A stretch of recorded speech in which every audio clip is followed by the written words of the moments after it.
Quando eu tinha 39 anos, eu fiz uma coisa, não sei se vocês já ouviram falar, chamada constelação familiar. Não. O que é isso? Constelação familiar é uma parada muito, muito foda e muito importante que eu acho que todas as pessoas tinham que fazer. Pra você ter uma ideia, você para pra pensar, olha que loucura. Aí eu saí lá, né? Aí eu tive esse sentimento, tipo, eu fui abandonado por meu pai. E aí meu pai me deixou com a minha madrasta. Eu sofri, apanhei. Aí quando eu tava sofrendo lá dentro da casa trancada, eu gritava, eu quero minha mãe. Deus, é minha mãe. Mãe, cadê você? Eu chorava, chamando por ela. E aí eu fui morar com a minha mãe. E aí quando eu fui morar com a minha mãe, eu conheci meu padrasto. Aí eu comecei aquela fase, né, de apanhar e tal. Aí eu chorava pelo meu pai. No Acre ele me recebeu bem pra caramba. Mas depois é que eu vim descobrir que ele tinha um problema com álcool. Ah, tá. Então, tipo, foi de uma casa desestruturada pra outra. Pra outra. E aí minha mãe já tinha também irmão, já tinha filho, né? Eu tinha irmão. E aí chegou lá, ela também engravidou pra ter outra menina e tal.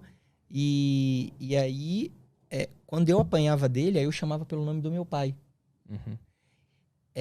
Quando eu saí e aí falava assim, porra, mas por que tua mãe não te protegia, não deixava? Falar assim, cara... Eu ia apanhar também, é foda, ela né? apanhava. Então, tipo assim, eu não posso culpar minha mãe, ela fez o que era melhor pra mim, ela fez o que ela podia fazer. Uhum. Ela precisava, ela não tinha força, ela não teve apoio da família no momento que eu fui nascer, pô.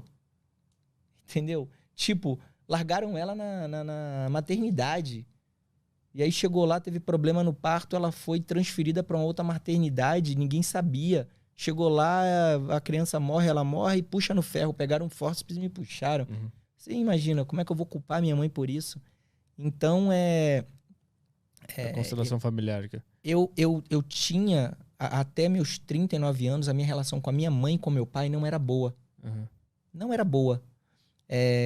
Na verdade, eu saí de casa aos 17 anos e eu botei na minha cabeça que era o seguinte, eu nunca tive família e eu vou construir a minha família. A minha família vai ser eu, a minha esposa e os meus filhos. E aí eu deixei tudo pra trás, abandonei tudo e eu não queria ver ninguém. Então, pra você ter uma ideia, mesmo até os 39 anos, eu fui construindo a minha vida, eu passei a ajudar meus pais. Para parar pra pensar, os 39 anos, até muito antes, mas eu vou falando 39, foi quando eu fiz a constelação familiar. Eu era os pais, eu ainda sou, né? Mas eu já era muitos anos antes, desde os 22 anos, eu sou os pais dos meus pais. Eu ajudo. É o quê? Casa, comida, saúde e tal, mas não falem comigo.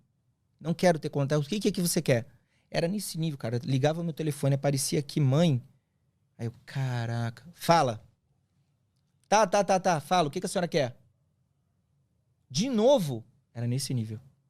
Meu pai atendia, era assim. Eu não chamo tanto que eu não... era Beto. Fala, Beto. Vai, Beto, bora que eu tô trabalhando. Fala o que você quer.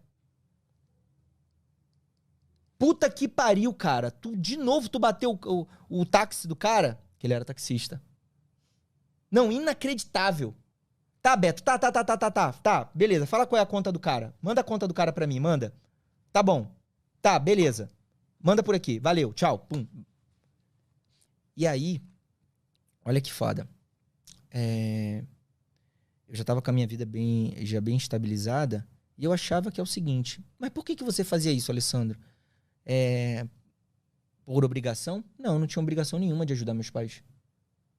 Eu fazia porque eu queria fazer. De alguma forma, de forma inconsciente, eu achava que eu queria fazer aquilo. Eu me sentia bem fazendo aquilo. Mas eu não tinha, de certa forma, perdoado eles. Uhum. Porque era eu adulto fazendo aquilo. Era eu adulto ajudando eles. Mas quando eu ouvia a voz dele, era a criança dentro de mim, magoada, ferida, que falava, olha ele, é ela, é ela. E aí a dor tomava conta de mim, a dor se instaurava em mim. E a dor tirava todo o amor, carinho, afeto e paciência que eu teria que ter com eles. E aí a mulher dele fez uma constelação e veio me falar sobre constelação. Porque até então, olha que loucura, eu tinha um pesadelo com o meu padrasto que só acontecia quando eu passava por algum tipo de estresse. Então, por exemplo, eu tive um estresse no trabalho, eu tive um estresse na rua. De noite eu tinha pesadelo com o meu padrasto. E era sempre o mesmo pesadelo. Qual era? Era eu de um lado de uma sala com uma parede de vidro, vendo ele batendo na criança. E eu tentando quebrar o vidro e atravessar para outro lado para proteger a criança e eu não conseguia. E aí eu começava a chutar, de repente, pum, eu acordava, gritando. No começo minha esposa até se assustava com isso. E eu tinha esse pesadelo que poderia acontecer assim, poderia ser 3 vezes na semana, ou poderia ser 1 vez por mês, 2 vezes por mês. Dependia do estresse, sabe? O estresse era o gatilho. Me estressei. Por algum motivo, pum, de noite eu tinha pesadelo. Então, minha vida era muito assim. E aí, quando eu falei desse pesadelo numa conversa, num bate-papo tal, a mulher desse meu amigo pegou e falou dessa constelação. E eu sempre fui cético, né? Aí eu falei, pô, beleza, eu posso constelação. A constelação é o seguinte, é uma parada de energia, onde você chega lá e você fala o que você quer constelar. E aí eu falei, pô, eu quero constelar a minha raiva, eu quero constelar a minha relação com meus pais e tal, sabe? E aí ele, tá bom. Só que, tipo, porra, o que esse cara vai mudar, meu irmão? Ah, não ferra. Porra. Aí você chega lá, tem um monte de pessoa, o cara pega, você tá sentado aqui com ele, aí tem um salão grandão, aí ele fala, as pessoas estão sentadas, ele fala, escolha uma daquelas pessoas pra ser você. Tá bom. Eu nunca vi o cara, nunca vi aquelas pessoas, ninguém sabe quem eu sou, não sabe porra nenhuma de mim. Aí eu vou pra ser eu, ela vai fazer o seu papel, vai representar você aqui. Aí eu, tá bom. Aí eu vi uma mulher, pô, baixinha, que ela, sabe, bem com cara de anjo, parecia uma freira, aquela crente do cabelo liso, preso pra trás assim, toda coberta, tal. Aí eu, caralho, perfeita pra ser eu, nada a ver comigo, aquela ali. Aí, pô, escolha uma pra ser sua mãe. Aí eu, pum, aquela. Para ser seu pai, eu, pum, aquele. Aquela também, botei tudo mulher. Ok. Vamos começar. Aí ele pegou, vocês, por favor, vocês 3, vocês podem vir aqui pro centro? E eu sentado aqui contigo, salão grande. Olha que loucura, meu irmão. E aí eu, tá, vamos ver aqui, que parada é essa aí, que teatro é esse aí? Aí falaram, vocês estão no campo mórfico, vocês podem participar? Aí a menina, não posso? Claro, obrigado. Bom dia, boa noite, boa noite. Aí ele pega, você fica lá serinho, parado assim, né? Aí ele fala, eu prefiro que vocês fechem os olhos. Nesse momento, vocês estão no campo mórfico. Quando eu pedir para abrir os olhos, se vocês estiverem bem onde estão, ficam. Se não estiverem, vão para onde vocês acharem melhor. Ok? Aí ele começa a falar uma parada e fala, abram os olhos. Cara, a menina, a mulher que eu escolhi pra ser, que parecia uma crentinha. Sabe aqueles filmes, meu irmão, de terror, que tu vê uma menina boazinha, de repente ela faz aquela cara de demônio? Brother, a mulher que era cara de boazinha, na hora que ela fez assim, ó, ela fechou o olho todo assim. Na hora que ela abriu, era eu. Ela fez assim, ó. Foi pro canto. Saiu de perto dos dois. Foi pro canto e ficou. Caralho. Meu irmão, eu falei, eita caralho, que porra é essa? Aí ele pegou e falou, eu preciso que você vá pro lado deles, pedindo pra ela ir pra perto da minha mãe e do meu pai. Me deixa! Me deixa! Eu quero ficar sozinho! Não quero ninguém! Me deixa em paz! Cara, a mulher começou a falar e ter reações que eu comecei a lembrar de fases e falas da minha vida. E eu falei, puta que pariu, sou eu. E como que essa mulher tá fazendo isso? Como? Tinha que ser atriz pra caralho, meu irmão. E tinha que ter um conhecimento de causa, estudar tudo pra saber onde é que essa mulher tirou isso. Meu irmão, mas eu fiquei ainda cético, né? E aí ele começa a fazer o trabalho, e daqui a pouco ele chama, ele descobre que o meu problema é com a minha mãe, só que o problema da minha mãe é com a minha avó. Aí ele traz a minha avó. Aí ele chama uma pessoa e fala, ó, eu vou chamar uma pessoa pra ser sua avó, o problema da sua mãe é sua avó. Aí traz minha avó. Daqui a pouco ele descobre, o problema da sua mãe com a sua avó é a sua bisavó. Aí traz a bisavó, alguém pra representar. Aí eu tô vendo aquela parada, ele vai resolvendo o problema. Ele faz a bisavó perdoar a avó, faz a avó perdoar a mãe, pra mãe perdoar o filho. Ele vem curando as feridas da família. E aí eu fui vendo aquilo, Meu irmão, eu vou te dizer o momento em que eu acreditei pra caralho e eu comecei a chorar. A mulher que representava a minha avó caiu no chão. E aí ele foi, o salão grande assim, ele voltou, falou, preciso que você levante. Aí ela sentada assim, ela se abaixou, meio que caiu assim, ficou com as pernas. Ele, preciso que você se levante. Ela, minhas pernas doem. Não, eu não consigo, as minhas pernas doem, minhas pernas doem. Aí ele, eu preciso que você se levante, por favor, pra gente continuar. Eu preciso que você... Não, não, não. Minhas pernas, minhas pernas. Meu irmão. Na hora ele, vamos, eu lhe ajudo, vamos. Aí o Mauro, o nome do cara é Mauro, lembro até hoje. Mauro. Aí ele, o que foi? Vem cá. Ele, não, peraí, deixa eu ajudar ela. Não, vem cá, Mauro. Ele veio. Mauro, ela não vai levantar. Aí ele, por quê? Você chegou no exato momento da história em que a doença de Chagas bate o derrame nela e ela perde o movimento das pernas. Aí, maluco, eu comecei a chorar. No momento da história que ele chegou na fase que minha avó tinha doença de Chagas, ela perdeu o movimento das pernas e parou de andar. A mulher caiu no chão e não levantava mais. E quando ele tentou levar ela a levantar, ela dizia que não levantava porque as pernas doíam. Minhas pernas dói, minhas pernas dói. Cara, 3 horas depois isso acabou. E acabou com um perdoando o outro. Eu saí de lá com uma mensagem dele que foi assim, filho, eu em mais de 30 anos de constelação, 25 anos, era 30 anos ele falou que ele fazia de constelação, eu nunca vi tanto ódio vindo de uma família do pai e da família da mãe desencadeando sobre uma criança. Mas deixa eu dizer uma coisa, você é um pote cheio de amor. E tudo que foi passado de geração em geração veio e vai morrer em você. Você veio com amor suficiente para suportar todo o ódio. E você não vai passar isso para mais ninguém da tua família. E eu vou dizer uma coisa. Seu pai e sua mãe, apesar de tudo, te deram o maior presente da vida. Te deram a vida. Eles não vão mudar. Mas você pode mudar a forma como enxerga as coisas com eles. Cara, eu tinha 39 anos. Faltava 3 meses pro meu aniversário. Lembra da festa que eu te falei? Uhum. Eu aluguei uma casa em Angra. Num condomínio foda. E sabe quem que eu convidei? Minha família. E aí eu percebi que aquela festa que eu queria era pra mim. Só que eu percebi que eu tava devendo uma festa pra uma criança que nunca teve um aniversário com a mãe e o pai. Pela primeira vez, eu reuni minha mãe e meu pai do meu lado numa foto, num aniversário, batendo parabéns. Eu exorcizei ali um problema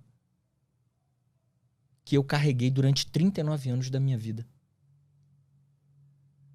Eu postei isso até no meu Instagram na época. E eu falei, eu lembro até na época que eu escrevi, eu falei, esse presente vai pra você, garoto. Eu agradeço por você ter me trago aqui. Porque se não fosse essa criança, se não fosse esse adolescente, eu não teria me tornado o homem que eu sou. Se qualquer um deles tivesse desistido, se qualquer um deles tivesse ficado pelo caminho, eu não estaria aqui. Então eu precisava acabar com isso. E depois desse aniversário, e isso é o seguinte, eles nem se falavam. Minha mãe não queria, sob hipótese alguma, por todo o trauma que ela tinha com meu pai, e eu falei, eu sentei eles e eu falei assim, ó, vocês me devem isso, vocês não vão brigar, vocês me devem isso, vocês devem isso pra essa criança. Faz 39 anos que o ódio de vocês, a raiva de um pelo outro, principalmente a senhora com ele, vem destruindo e causando um ódio desnecessário na minha vida. Eu não tenho nada a ver com o que aconteceu. A gente vai acabar isso hoje. Isso na minha casa. Vocês vão entrar no carro e vão comigo pra Angra. O meu aniversário, mãe, não vai ser uma festa com amigos nem com DJ. A gente vai acabar com toda essa raiva e todo esse ódio. Vamos dar uma festa para o filho de vocês. E a gente vai fazer uma foto que eu nunca tive na minha vida. Eles se perdoaram? Se perdoaram, choraram. E eu digo para vocês hoje que quando aparece aqui mãe, pai, a minha relação com eles parece que nunca teve nada. Eu sinto saudade deles quando eles não mandam mensagem. E aí eu falo, e aí, velha, tá sumida, hein? É isso aí, né? Não quer saber mais de mim, não sei o quê. Hoje mudou completamente. A minha relação com a minha mãe e com meu pai mudou completamente. Eles mudaram, Alessandro? Não.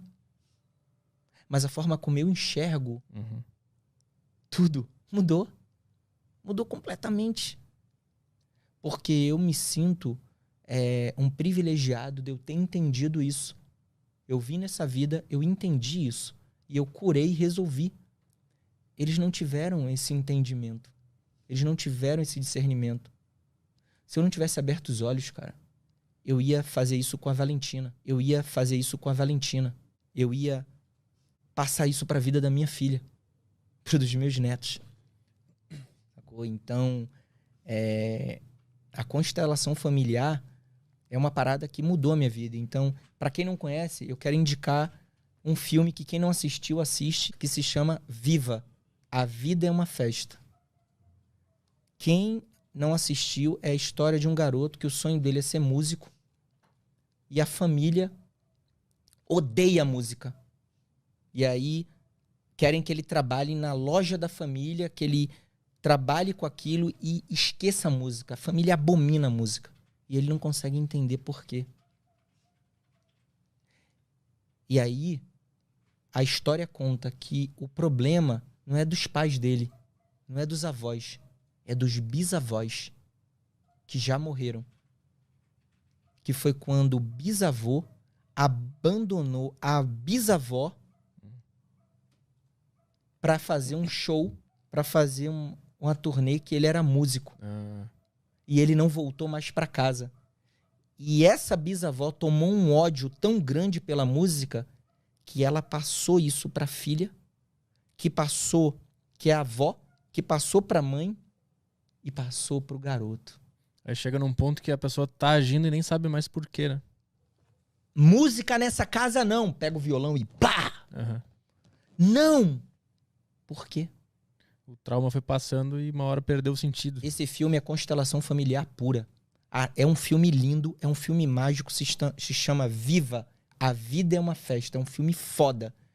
E eu já tinha assistido esse filme e depois que eu vim entender o que é constelação familiar, eu falei, caralho, Viva é constelação. E eu assisti mais 4 vezes. Mas eu tô curioso sobre essa constelação. São pessoas comuns que estão lá nesse salão? Comuns, cara. É parada muito louca. É uma parada de energia. Você não... Eu não acreditaria se não acontecesse aquilo com a minha avó. Tipo, a primeira porrada que eu senti foi da mulher, cara. Porra, a mulher era eu. Sacou? E aí, depois, quando fez esse negócio da minha avó, teve várias outras coisas, né, que aconteceram. Mas essa da minha avó, eu chorei, cara. Chorei. É espírito? É só energia? Ele fala que tem um campo de energia, né, um campo mórfico. Mas é uma parada muito foda, é uma parada muito forte que envolve energia, que envolve espiritualidade, que transcende ali no momento em que ele pega o campo energético das coisas que te cercam, né? E é impressionante como as coisas fazem sentido, cara. Muita coisa faz sentido, sabe? É uma loucura. É coisas que você fala assim... eu tô te falando 2 coisas, eu posso pegar várias aqui. Esse meu amigo, esposo dessa... que a mulher me indicou, ele tava lá. Ele chorou, cara. Ele chorou durante a constelação, que ele falou assim, cara, ele não sabia disso da tua vida. E aí, no final, ele brincou com o dono. Com o cara da constelação, né? O cara do local, que é o Mauro. Aí ele falou assim, quando o Mauro falou isso, né? Que esse negócio do amor, do ódio e tal, ele falou, não tem como tirar esse ódio de você, mas não se preocupe. Você é um pote de amor. Esse ódio vai ficar dentro de você e você não vai espalhar pra mais ninguém. Ele morre com você. E aí, ele, pra quebrar o clima tal, ele foi brincar e falou assim: agora se ele perder no ping-pong, ele não vai ficar puto, né? Aí, como assim? Eu falei, cara, perder no ping-pong, a cada 10 tu ganha quanto? Aí, uma. Aí ele, mas ganha, e quando ganha ele fica puto, hein? Tem que ver como é que ele fica. Ele perde um, ele fica, nossa, Mauro, não pode perder no ping-pong, não pode perder no fliperama, e ferrou. Falou, cara, eu perco no fliperama pra tu às vezes ganha um round, mas ganho? Aí o cara falou uma parada que foi muito forte, que ele virou e falou assim, ele agora vai entender melhor, mas não é que ele não gosta de perder, é que esse menino perdeu a vida inteira. Desde o dia que ele nasceu, ele só perde. Uhum. É por isso que a derrota é tão dolorida e tão sofrida na vida dele.